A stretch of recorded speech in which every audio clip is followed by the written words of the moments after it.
Разказ за маглата и за возачите. Студено е. Маглата се спушти на покривите и ги гушна од џаците. Прошета низ оголените круни од дрвјата како низ парк. Протрча низ улиците и се запре на патот. Ајде да го изедам патот, рече таа. И навистина го изеде патот од почеток до крај. И така сега повеќе го нема патот. Исчезна, се изгуби.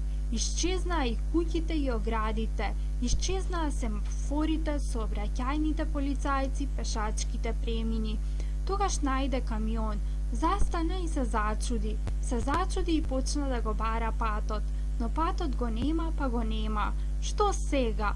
Излезе возачот од кабината, погледна лево и десно, ги запали жултите светла за да ја растера маглата. И тогаш го фати камионот и почна да го води. Го водеше право, го водеше криво. И така чекор по чекор, тркало по тркало. Одат тие така, чекорат и се тркалаат, па сретнаа друг камион. И него го води возачот низ маглата. Здраво, вели првиот возач. Здраво, вели вториот возач. Убаво се поздравија тие така. Камионите си намигнаа со фаровите, затрубија и продолжија низ маглата. На никој ништо лошо не му се случи. Здрав е возачот кој има син. Здрав е и возачот кој има ќерка. Маглата се налути, се раздвижи, ги наполни очите на возачите. Го изеде и патот, го изгрицка. Сакаше да ги изеде и камионите, и двајцата возачи, но не успеа. Возачите ја надитрија и си отидоа дома.